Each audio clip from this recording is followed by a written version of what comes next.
الحمد لله رب العالمين والصلاة والسلام على أشرف الأنبياء والمرسلين نبينا محمد وعلى آله وصحبه أجمعين.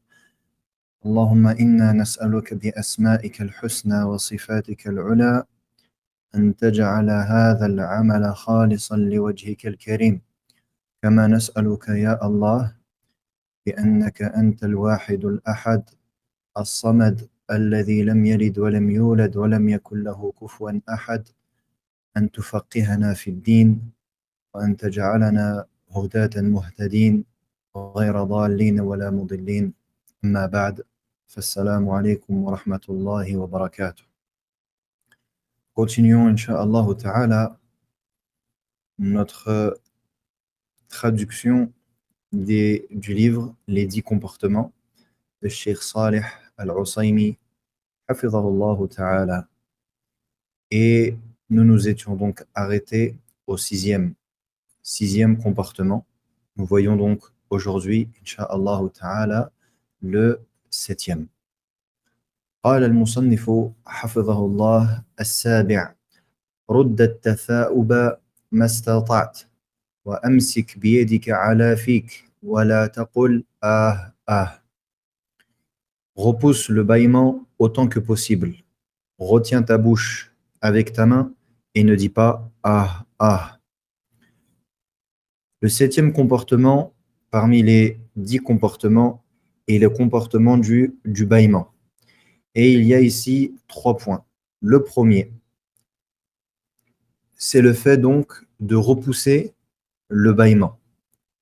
Dès lors que tu sens que le bâillement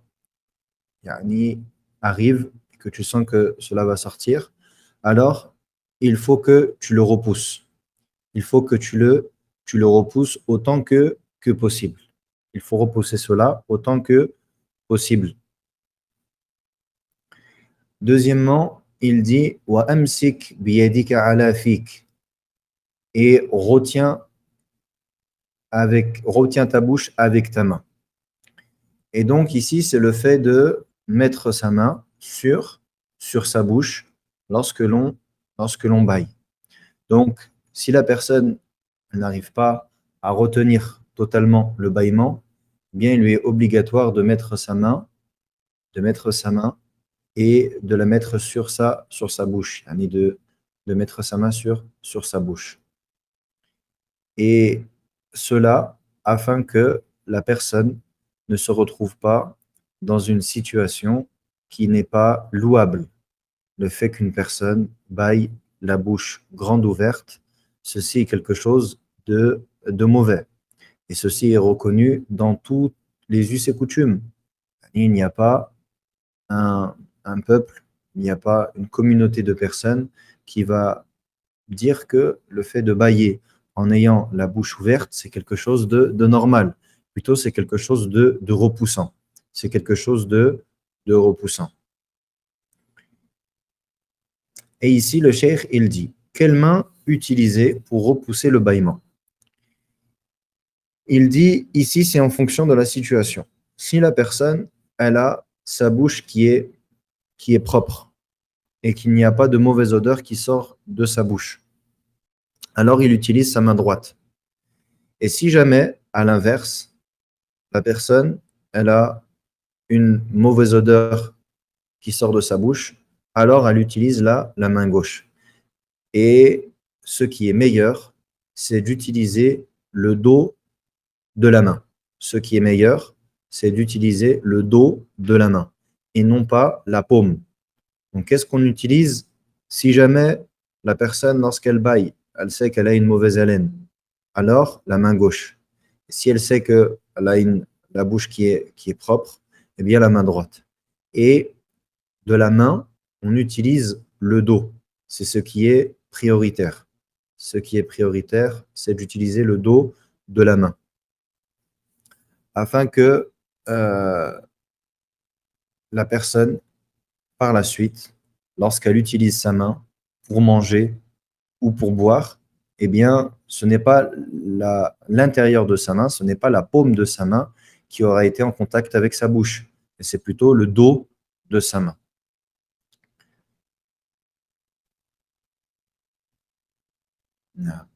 Et ici, on voit que, ou plutôt continuer, et je ferai cette parenthèse après. Le troisième point. Ensuite, il dit Wala taqul ah ah et ne dis pas ah ah. C'est-à-dire, ne fais pas, ne produis pas de bruit lorsque tu bailles. Et ça, c'est quelque chose qu'il faut vraiment délaisser. Il faut délaisser. Beaucoup de personnes, malheureusement, se lâchent lorsque, lorsqu'elles baillent et elles font un grand bruit qui est très désagréable. Et ça, c'est quelque chose que l'on ne doit pas faire. On ne doit pas, lorsque l'on baille, laisser le bruit sortir de sa bouche. Et beaucoup de personnes, malheureusement, le font sans même s'en rendre compte. Ni la personne est fatiguée, elle est allongée et elle va faire un grand bruit. Et ça, c'est pas quelque chose c'est pas quelque chose qui est bon. Et ici, on remarque que, et ça, c'est pris du hadith, le ah, et dans une autre riwaya, ha.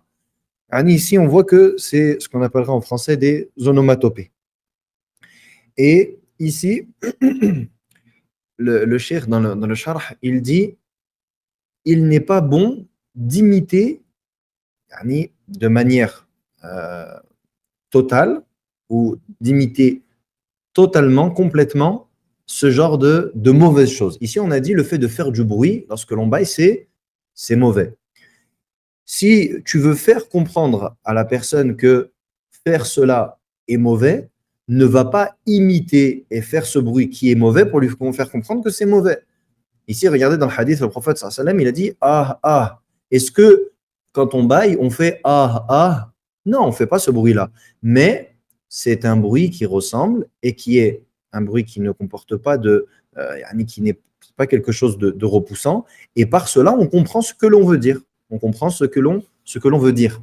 Et c'est pour ça donc qu'il ne convient pas de faire cela. Lorsque l'on veut expliquer quelque chose à quelqu'un, et qu'on veut lui dire ne fais pas ci ou ne fais pas cela, et que c'est une mauvaise chose, on ne doit pas recopier exactement cette mauvaise chose. Pourquoi? Parce que c'est mauvais. Donc ici, on n'a pas besoin de recopier ou d'imiter ce son-là désagréable que tout le monde connaît en vérité, qui sort de sa bouche lorsque l'on baille, afin que la personne comprenne cela.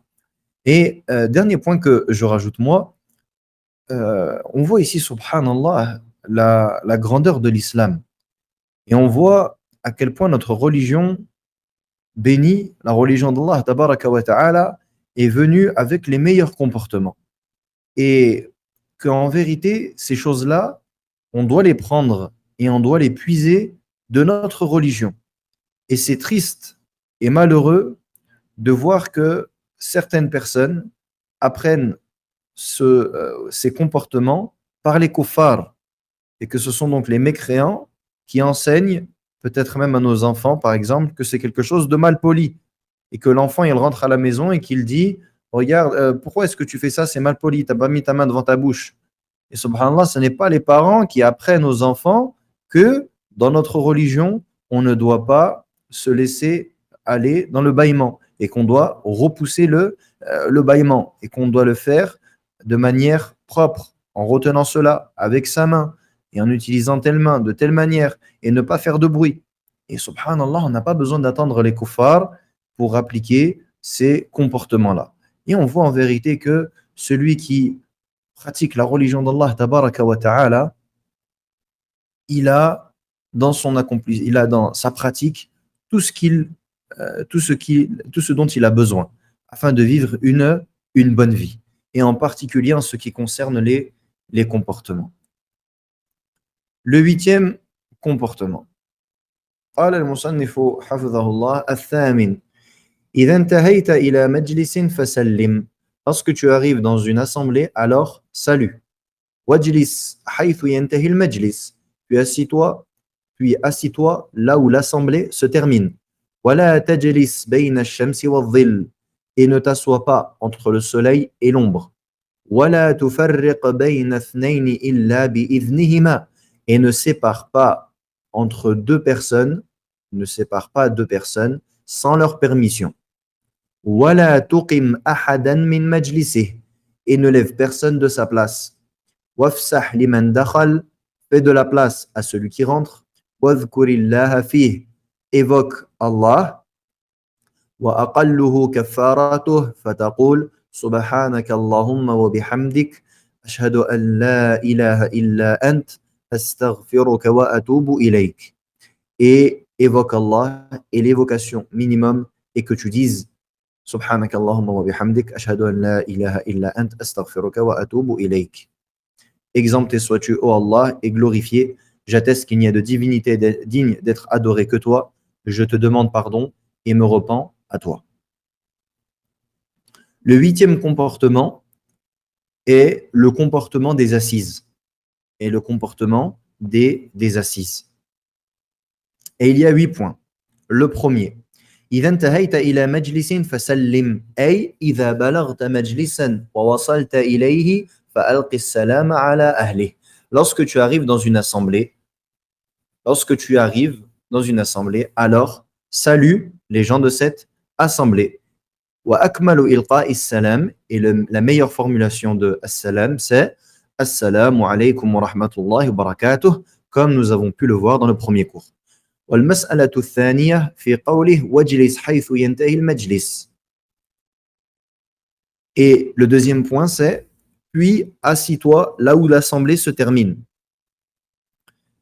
Donc, lorsque tu trouves une assemblée et que tu vois les gens qui sont assis, assis-toi à la fin de cette assemblée.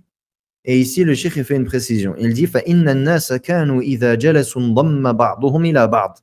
Car à l'époque, lorsque les gens se rassemblaient, eh bien, ils se serraient les uns les autres.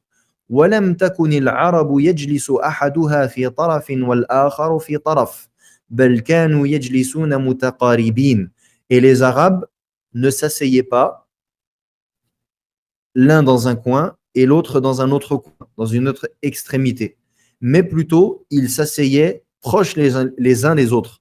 فَإِذَا جَاءَ أَحَدٌ إِلَى الْمَجْلِسِ جَلَسَ قَرِيبًا مِمَّنْ انْتَهَى إِلَيْهِ الْمَجْلِسِ. Et lorsque l'un d'entre eux venait donc s'asseoir, ou pour s'asseoir dans l'assemblée, alors il s'asseyait là où l'assemblée se terminait en se rapprochant des autres. فَإِذَا دَخَلَ دَاخِلٌ جَلَسَ بَعْدَهُ فإذا دخل داخل جلس بعده فهذا هو المجلس المنتظم الذي يتحقق به الأدب الوارد في السنة. Et donc, lorsqu'une personne arrivait dans cette assemblée, alors elle s'asseyait derrière. Puis, celui qui arrive s'assoit derrière, etc.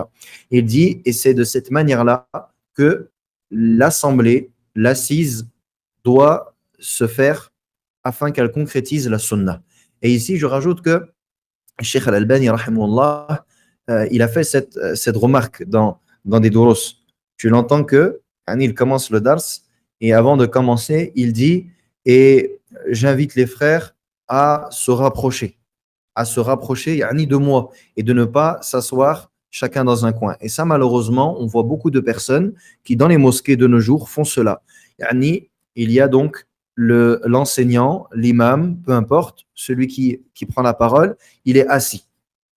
Et tu vois qu'il y en a un à 5 mètres sur un pilier, l'autre à 3 mètres sur un autre pilier, l'autre à 10 mètres qui est vers le mur, et en plus de ça, eh bien, il profite qu'il y ait des micros. Et donc, il n'est pas forcément besoin de se mettre proche pour entendre. Et ça, c'est l'inverse de la sunna. Et donc, tu vois une assise qui est éparpillée. Tu vois des gens éparpillés dans la mosquée. Et ça, c'est contraire à la sunna. C'est contraire à la sunna. Et donc, ce n'est pas ce qui doit être fait, surtout lorsque l'assemblée elle est petite. Surtout lorsque l'assemblée elle est petite.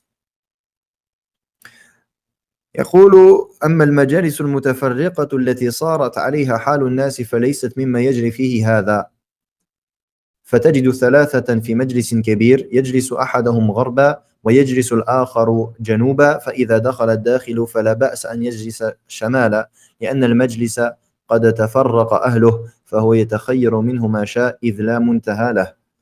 Et ici il dit que ça c'est différent où tu as un endroit où il y a plusieurs assises. Si tu as un endroit et que dans ce même endroit il y a plusieurs assises et que une personne se met à gauche, une personne se met à droite, etc. Il dit ça, il n'y a pas de mal. Ça, c'est un autre cas de figure.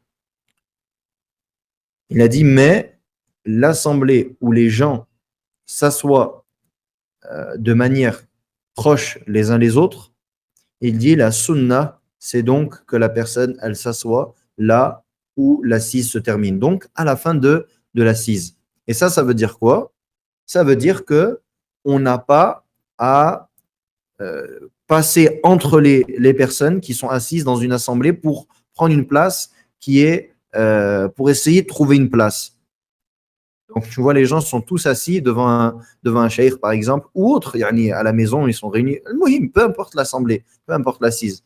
Et tu vois que la personne, elle va, yani, يتخطى رقاب الناس. La personne, elle va passer entre les gens et ça va être un dérangement afin de se rapprocher. Et ça, c'est contraire à la sunna. La personne, elle s'assoit là où l'assemblée, elle se termine. والمسألة الثالثة في قوله ولا تجلس بين الشمس والظل. Ensuite, il dit ne t'assois pas entre le soleil et l'ombre. بأن يكون بعضك في الشمس وبعضك في الظل للنهي الوارد عن ذلك عند ابن ماجه وإسناده حسن. Il dit car yani, tu ne dois pas t'asseoir entre le soleil et l'ombre, c'est-à-dire de manière à ce qu'une partie de ton corps soit au soleil et une partie de ton corps soit à l'ombre.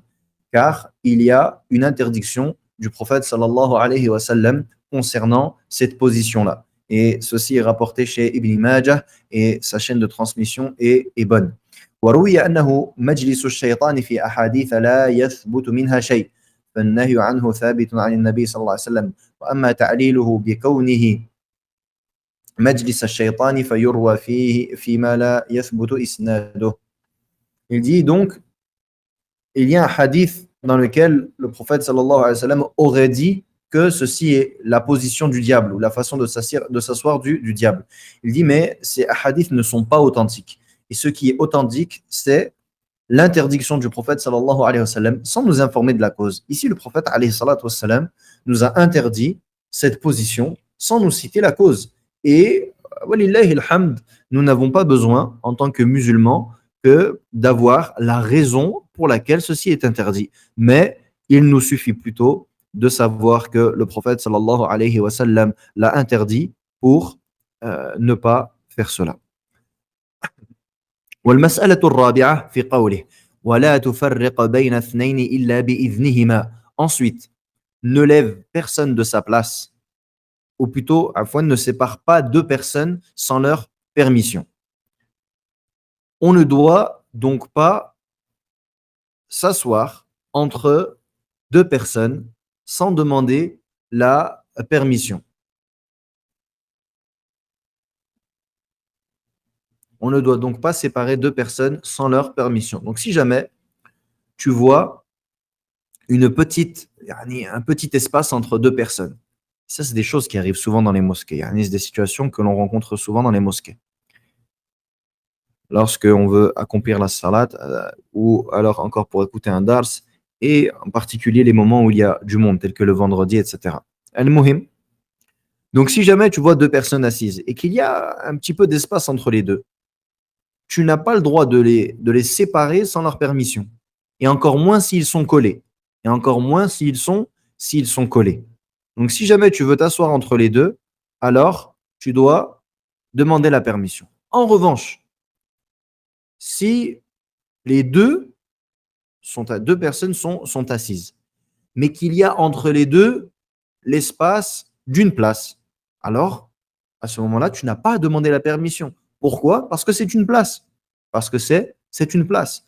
Donc, si tu vois deux personnes assises dans la mosquée et qu'il y a entre les deux une distance qui suffit pour que tu t'assoies, ce qu'on considère de manière générale comme étant une place, alors tu n'as pas besoin de demander la permission. En revanche, s'ils sont collés ou qu'il y a un léger espace entre les deux, alors tu dois obligatoirement demander la permission pour t'asseoir. Et tu n'as pas le droit de les séparer comme cela.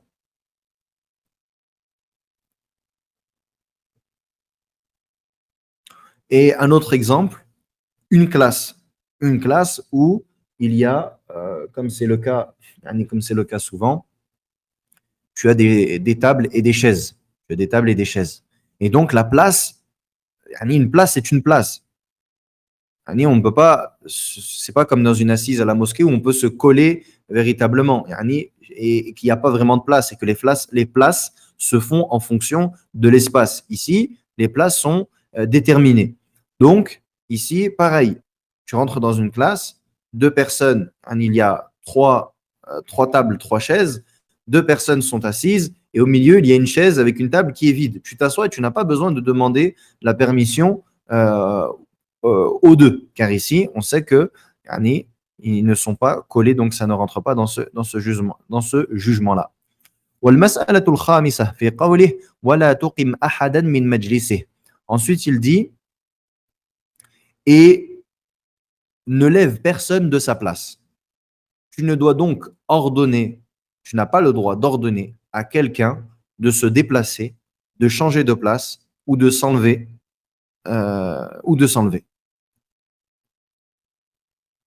Ceci est interdit. Sauf si c'est un endroit qui est attitré. Tu vas à un endroit et tu vois que la personne, peut-être qu'elle ne sait pas, et qu'elle s'assoit à la place du cheikh. Le cheikh qui enseigne du Coran ou qui enseigne l'ilm al-shar'i, al-muhim, une place qui est déjà attitrée. Alors à ce moment-là, oui, tu peux le lever de son endroit. La place attitrée du mu'adhin, par exemple. Le mu'adhin s'est levé, il allait accomplir quelque chose, et une personne s'assoit à sa place. Là, il est permis de dire à cette personne, lève-toi, c'est la place du mu'adhin. Il s'est levé, il est parti, il revient. Là, dans ce cas de figure, oui. Mais sinon, la base, c'est que nous ne pouvons pas, il n'est pas permis de lever une personne de sa place. Ensuite, il dit, et fais de la place à celui qui rentre. Hey, wassi'lah. فالإفساح التوسعة قال تعالى يا أيها الذين آمنوا إذا قيل لكم تفسحوا في المجالس فافسحوا يفسح الله لكم.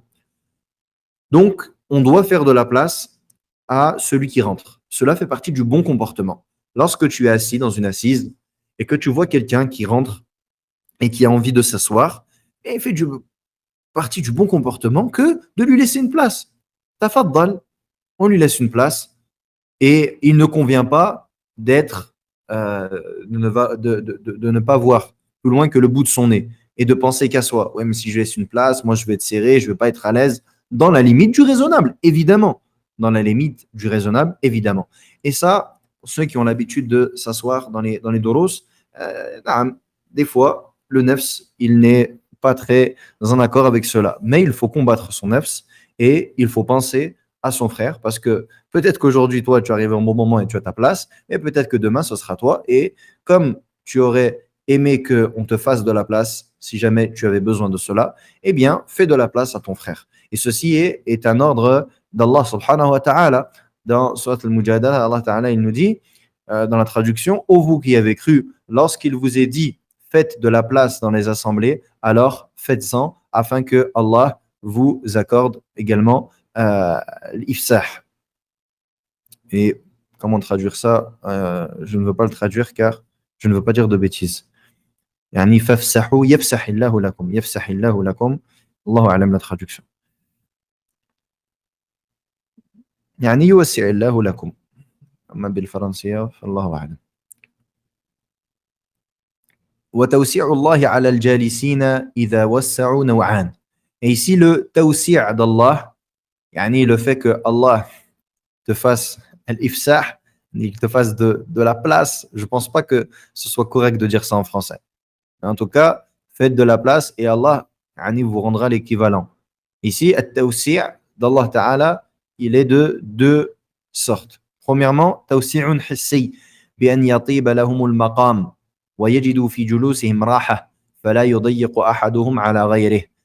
C'est le fait qu'Allah vous fasse de la place, c'est-à-dire de manière physique. La première façon, c'est de façon physique, c'est-à-dire que par le fait que tu fasses de la place à ton frère ou à ta sœur, si tu es une sœur, eh bien, et pas comme Allah al-Musta'an, pas comme les ikhwan aujourd'hui qu'on voit, je suis obligé de faire cette parenthèse, Je dis, si tu es un frère, donc fais de la place à ton frère, ou à une sœur, ou à ta sœur. Si tu es une sœur. Mais normalement, j'ai pas besoin de préciser cela.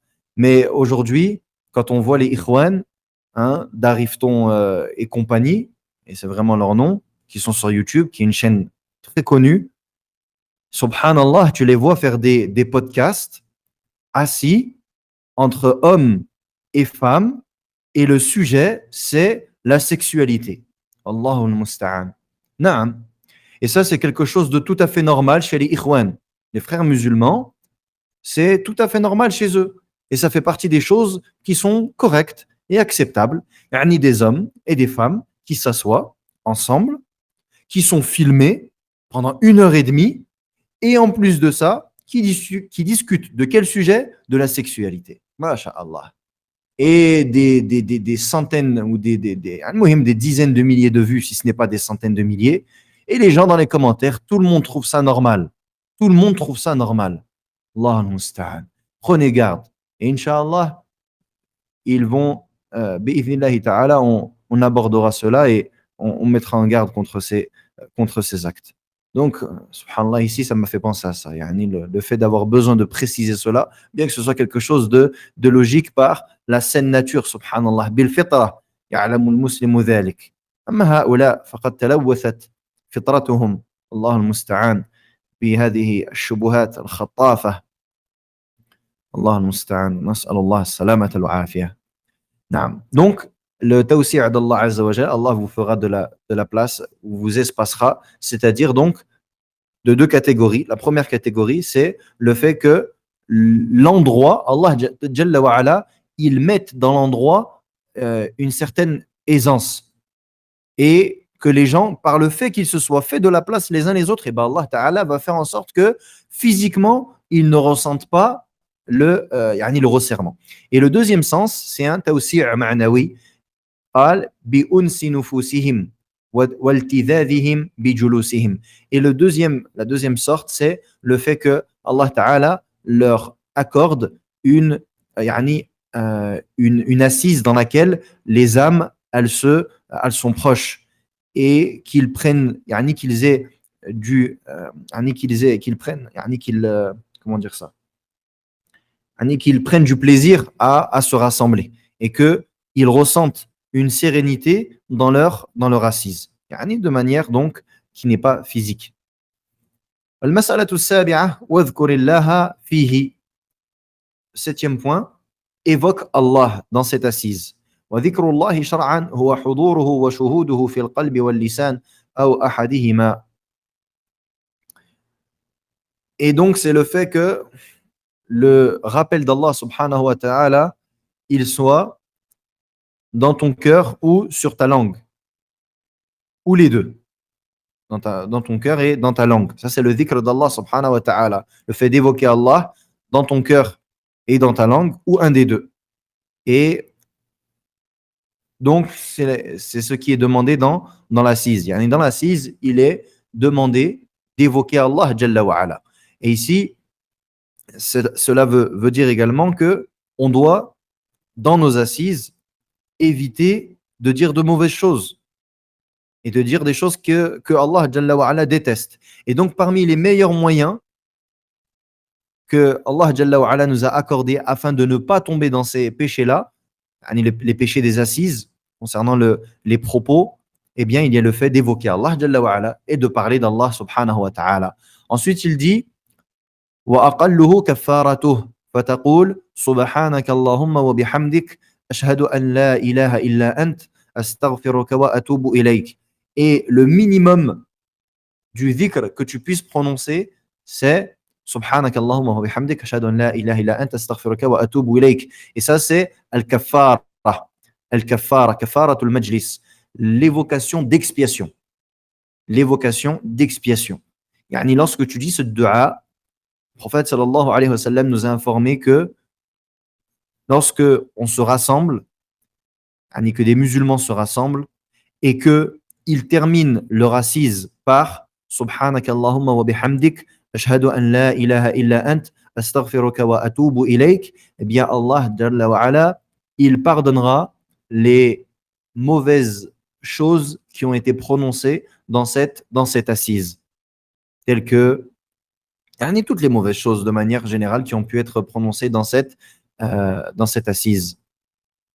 Et ici, il n'est pas, ce dhikr-là ne dépend pas de la présence de mauvaises choses dans le discours, dans les propos qui ont été échangés dans l'assise. Il n'est pas obligé que dans cette assise, il y ait eu du mensonge, de la riba, de la médisance ou des insultes ou peu importe, parmi les choses qui ne sont pas correctes dans le discours. Non, ce n'est pas une condition. Même si, alhamdoulilah, c'est un cours, un dars, qu'est-ce que l'on dit à la fin du dars?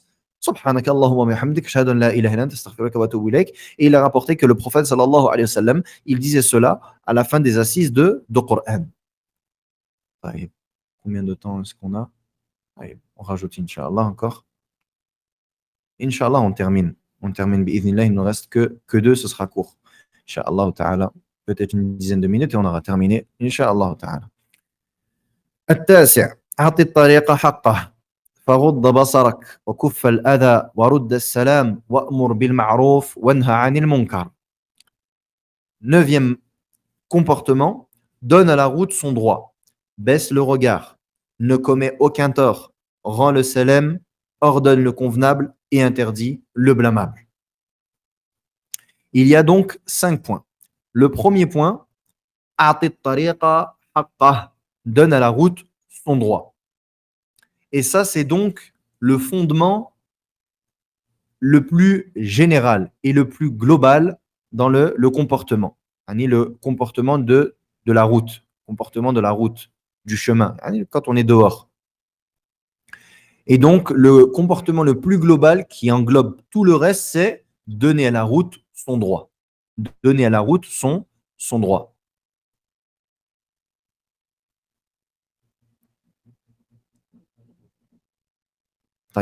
Et ici, donc, le fait de donner à la route son droit, c'est par ce qui est reconnu dans la religion et ce qui est reconnu dans les us et coutumes. Je vous donne un exemple. Ici, il dit ensuite, baisse le regard. Ça a été rapporté du prophète sallallahu alayhi wa sallam, qui a dit donc de baisser le regard lorsqu'on en est dehors. Donc ça, c'est un comportement qui est légiféré religieusement. C'est un comportement légiféré religieusement, qu'on a pris par le biais de la religion. Par contre, ne pas rester au milieu de la route, sur les voies des voitures. Est-ce qu'on a un hadith qui nous interdit de rester au milieu de la route, là où il y a des voitures qui passent? Est-ce qu'on a un hadith qui nous ordonne ça? On n'a pas de hadith qui nous ordonne ça. Alors, pourquoi est-ce que on va dire que ça fait partie du droit de la route? Parce que dans les us et coutumes, le fait qu'une personne marche ou reste, s'assoit, peu importe, obstrue la route où les voitures passent, ceci dérange. Et ça, c'est dans tous les us et coutumes de notre époque. Et pourtant, il n'y a pas de hadith. Mais par le fait que cela soit dérangeant, eh bien, ceci est interdit. Parce que cela dérange.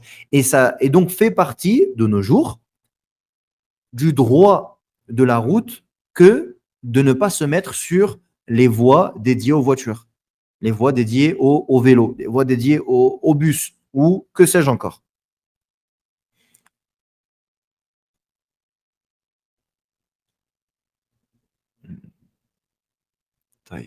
Ensuite, il dit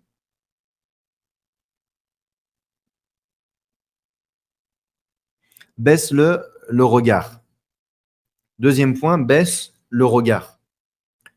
Et ça, c'est donc parmi les détails du droit de la route. Parmi les détails du droit de la route. Donc, parmi les droits de la route, c'est le fait de baisser le regard et de ne pas le lever, dans le sens de ne pas regarder toute chose. Et donc, le fait de baisser le regard,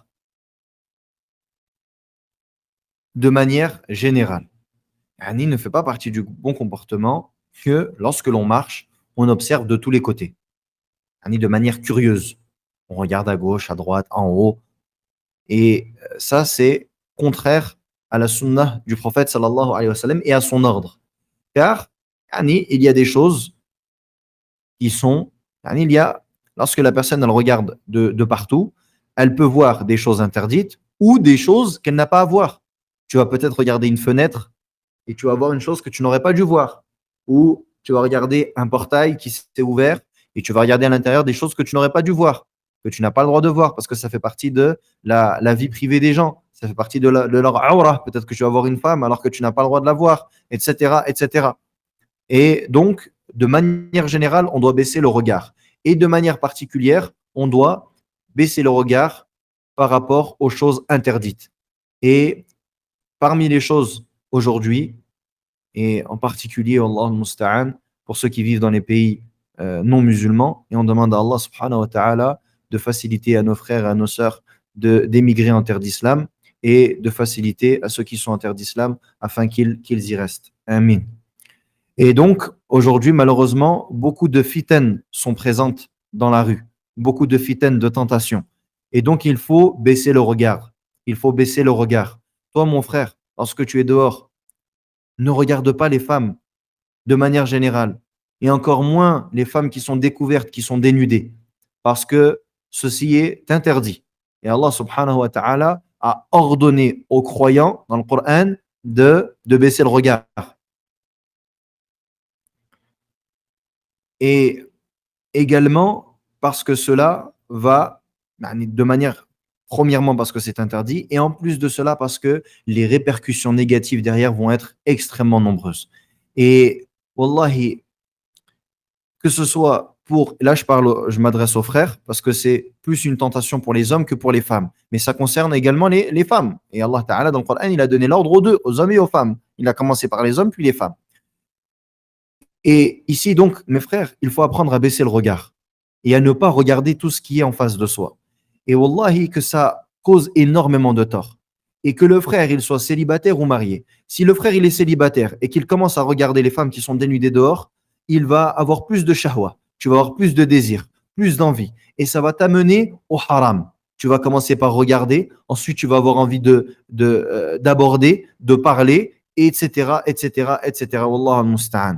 Et même si tu es marié, yani, malheureusement, quand on est dehors, Ash-Shaytan, il enjolive les choses. Et le frère, il va voir des femmes qui sont apprêtées. Il va voir des femmes qui sont apprêtées et des femmes qui sont en vérité dénudées, wallah al-musta'an. Et Ash-Shaytan, qu'est-ce qu'il va faire? Il va venir et il va lui insuffler. Il va dire, ah, regarde les femmes comme elles sont. Et ensuite, quand il va rentrer chez lui, il va voir sa femme.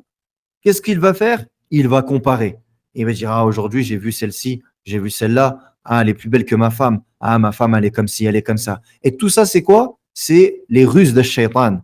Et il va te tromper. Et il va t'enjoliver le haram. Il va t'enjoliver le haram. Donc, il faut détester, il faut délaisser cela. Et il en est même pour les sœurs. Les sœurs ne doivent pas regarder les hommes de manière insistante. Et on s'étonne des fois de trouver des femmes qui regardent les hommes de manière insistante, subhanallah. Et ça, c'est quelque chose qui est mauvais, qu'on doit délaisser pour les deux sexes. Donc, on doit baisser le regard. Et on ne doit pas s'habituer à cela. Au contraire, on doit s'habituer à se préserver. Car tout commence par le regard. Tout commence par le regard. Un regard, puis une parole, puis un toucher, puis un baiser, puis, wallah al-musta'an. Ensuite, il dit, ne commets aucun tort. De manière générale, toute forme de tort doit être, on doit s'empêcher de commettre toute forme de tort. Ensuite, il dit, rends le salam. Et ça, on l'avait vu dans le premier cours. La personne, elle doit rendre le salam de manière obligatoire. Si on te rend le salam à toi en particulier. Cinquièmement, wa'amur bil ma'ruf wanha 'anil munkar. Ordonne le convenable et interdis le blâmable autant que tu le peux. Tu dois donc ordonner le convenable. Ordonne le convenable autant que tu le peux. Dis ittaqillah. Ce que tu fais, c'est haram. Tu parles à un musulman et tu vois que c'est l'heure de la salat. Motive les gens, venez faire la salat, etc. Autant que cela peut se faire, tant que cela n'implique pas un mal plus grand. Le dernier comportement, le 10e, العاشر البس الجميل من الثياب. Habille-toi de beaux vêtements, porte de beaux vêtements. وأفضلها الأبيض, le meilleur étant le blanc. ولا يجاوز كعبيك سفلا وابدأ بيمينك لبسا وبشمالك خلعا. Commence par qu'il ne descende pas en dessous de tes chevilles. Commence par la droite lorsque tu t'habilles et par la gauche lorsque tu te déshabilles. Les premiers comportements de ce dernier concernent les hommes. Et en revanche, pour le dernier, cela concerne les hommes et les femmes. Commence par la droite lorsque tu t'habilles et par la gauche lorsque tu te déshabilles. Cela concerne les hommes et les femmes. En revanche, les premiers, c'est uniquement pour les hommes. Habille-toi de beaux vêtements. Donc, habille-toi de beaux vêtements parmi les vêtements, parmi ce qui est reconnu dans les us et coutumes des musulmans. Et je dis bien des musulmans. Et ici, il n'y a pas d'habit des musulmans, de tous les musulmans. Non, chaque peuple, chaque communauté, en fonction du pays, de la coutume, etc., elle a sa tenue. Donc, ici, ce qui est reconnu comme étant un joli vêtement, alors porte-le. Et on doit faire des efforts par rapport à ça. Malheureusement, il y a des frères, subhanallah, ils ne prennent vraiment pas du tout soin d'eux, que ce soit à l'extérieur ou à l'intérieur. Et ça, c'est pas quelque chose de bien. Au contraire, le musulman, il doit être propre, il doit donner une bonne apparence. Et on s'étonne des fois, subhanallah, des frères qui ont des tenues qui sont vraiment, qui laissent à désirer. Et ça fait pas partie du bon comportement. Ensuite, il dit, wa afdaluha al-abyad. Le meilleur des habits, c'est le blanc. Et il est authentifié que le prophète sallallahu alayhi wa sallam, il dit, ilbasul bayad, habillez-vous en blanc. Il a rapporté que le prophète alayhi salatu wa sallam a dit, habillez-vous en blanc.